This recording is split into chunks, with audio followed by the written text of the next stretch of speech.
So we have one episode left of Vinland Saga. One more episode, and then we have to wait for Season 2, which rumors have been kicking around that Wit Studio has it in the pipeline, which I wouldn't be surprised if true. And with this week's episode, we get a first for Askeladd. We see a man full of confidence, charisma, and cunningness, visibly shaken for a brief moment when the king brings up Wales, his weakness. And everything that happened in this episode, and with how it ends and leading us into the final episode with episode 24, there's really two possibilities, I feel like. Either one, we are about to witness the separation of Thorfinn and Askeladd, either by murder or somehow ripping them apart, either willingly or unwillingly, depending on what Thorfinn's mindset is like, or he's going to have to give up his honor for Wales, how much he loves it, which I just don't see Askeladd ever doing. I feel like he would rather die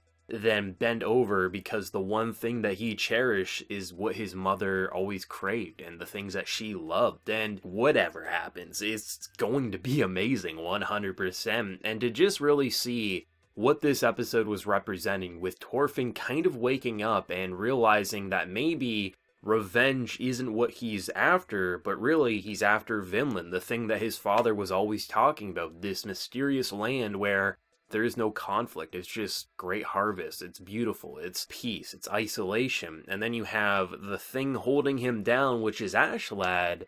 And now with such a ominous meeting of kneeling before the king and just knowing that he got pale when you brought up Wales, is the king gonna say, hey, I'm going to let you lead the mission? Or is he gonna keep trying to poke the bear? Because the one thing that would make Askeladd tick, the thing that he has a hard time controlling, is things revolving his mother. And even though he has no idea that his mother was there unless Thorkill spills the beans, which who knows, maybe he will. If his men are saying he got pale when you brought up Wales, he's going to try to provoke you so he has a reason to kill you.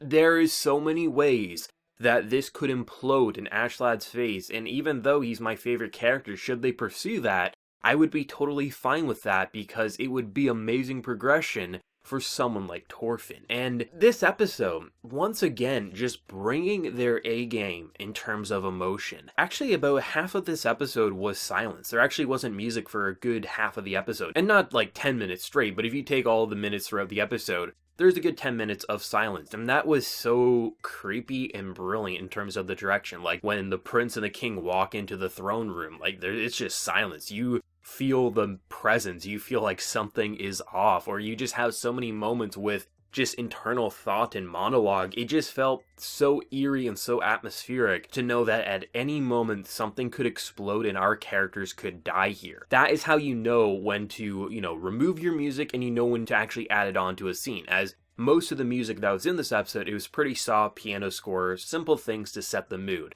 And I feel like a lot of anime, they get it wrong where they just always try to insert background music just so there isn't any dead air. But dead air can add into a lot of emotion and atmosphere, especially in a moment like this, where the character who we never thinks drops his guard had to drop his guard when Wales was brought up. There's so many moments that just blow you away, and it's not even just the music. One of my favorite shots, and it was because it was a built-up sequence, is where you have Thorfinn in the jail cell, and he's basically being talked to by the one person who still remembers him as that innocent kid. And the fact that it was so just dark and gloomy for most of the episode, but once Vinland was brought up, it turns from a dark, disgusting scene to something hopeful and optimistic, which is so fantastic, and one of the best sequences in Vinland Saga, I have to say, because it was built up throughout this entire episode pretty much, and once you see the hopefulness and the romantic aura from the sunlight, it feels like maybe this kid could find a new path in life, but as long as Askeladd's around, could he? It just feels like we're building up to a big death here, and if they kill Askeladd next week, it's gonna be painful, but I feel like it would make sense for Thorfinn's development, but at the same time, maybe he could live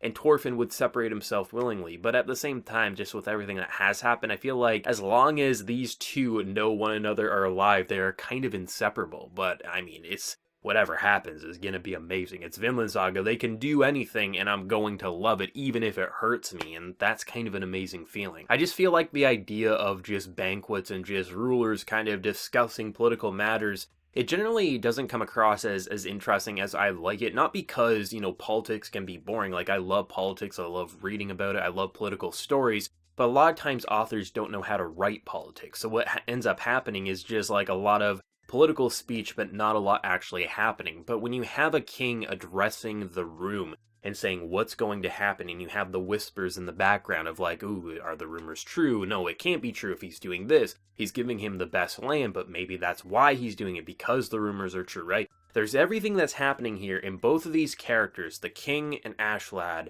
know they can't trust one another, but they're waiting for their moment to strike. And I know this is probably going to get memed, the whole idea of Askeladd was overconfident, so of course he had to fail, but it's not like they just did that to be anime. Like, a lot of times anime will have the, aha, I can never be beat, to then, oh shit, he just got beat. But Askeladd's a character who really only has one weakness, and if it wasn't either for luck or, proper spies getting the dirt that he needs, the whales wouldn't have been brought up and he probably would have won. But the idea of just seeing characters let their guard down, even for 2 seconds, is enough to turn the tables and give a speech that maybe would have been in Askeladd's favor, now in the king's favor, because he knows how to poke the bear. I never would have said this 10 weeks ago, 5 weeks ago, 2 weeks ago, that there would be a character who could match Askeladd in cunningness, but the king absolutely is, and that's why I wouldn't even be disappointed should the king win here, because I feel like in this world, it's a game of who is the most skilled, and it's not always just with brute strength and physical strength, but rather mental cunningness, and the idea that you have a character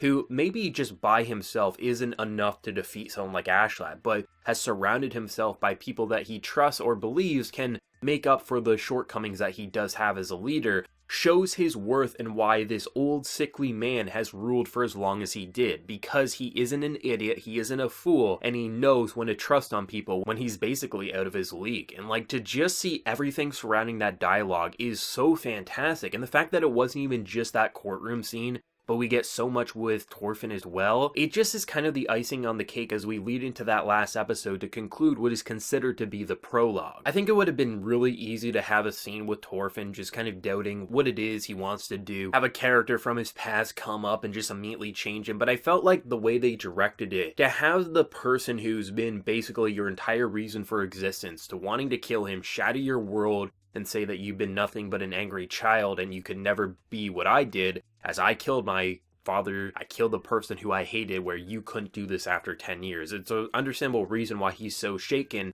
and there's only a brief moment where he shows his skills once again when he's basically being shook down. I love how this sequence is basically just him in a jail cell and just having words spoken to him that he's needed to hear ever since his father's death. Had he just been there with Thorfinn from day one, he would have never turned into an angry killer, but he was a child who was surrounded by bandits, Vikings, killers, people who would rape and murder villages. There is no reason why he should have been anything other than who he became. But having someone who he deeply respected from his childhood finally open up, and the fact that he didn't just switch like this because, oh, I love this guy from my past. No. The fact that the thing that's starting to actually change his perspective is Vinland, this one mysterious, maybe make-believe land that doesn't actually exist, or maybe it does exist. No one really knows, and that's kind of the beauty of Vinland in itself, is that it's this beautiful land that you keep hearing about. You go over here, and it will all be right, but no one ever goes there because you get trapped in the cycle of life. I love the idea that the one thing that could change his world from being this mindless killer is potentially a fairy tale. And for someone like Askeladd, he abandoned the fairy tale for Prince Canute. And to see how different but always the same these two characters were. Thorfinn gets saved by potentially a fairy tale, Vinland. Whether it exists or not remains to be seen until he finds it or learns it does not exist.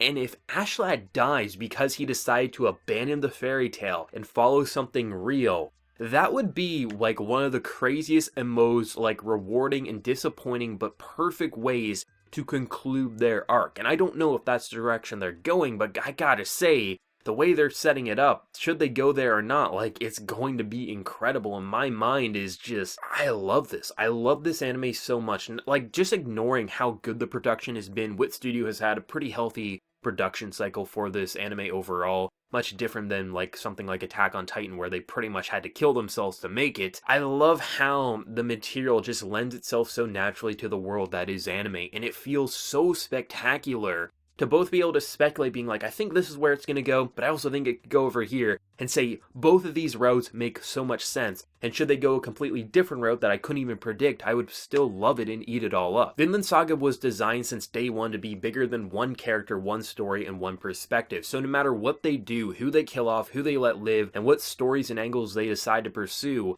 it's always going to be good because Vinland Saga is a living and breathing world with a believable cast of characters that all matter, that are going to piss you off, that are going to do vile things, and no one is really pure in the world of Vinland Saga once you get your hands dirty, because if you're really going to become something, you're going to get your hands dirty sooner rather than later. This was an incredible episode to lead us up into the final episode as we wait for that season 2. Spectacular episode once again, and as pretty much everyone's been saying, just every week it feels like it gets better, and I completely agree. It just feels like the longer we watch these characters, the better this epic adventure becomes. What did everyone think? For Manga Readers Anime Rituals, let me know your thoughts, theories, and speculations. Whatever you're feeling, always let me know. Be sure to like the video if you did enjoy, and remember to hit that subscribe button if you have been new around here. So until next time, everyone, please take care and have a good one.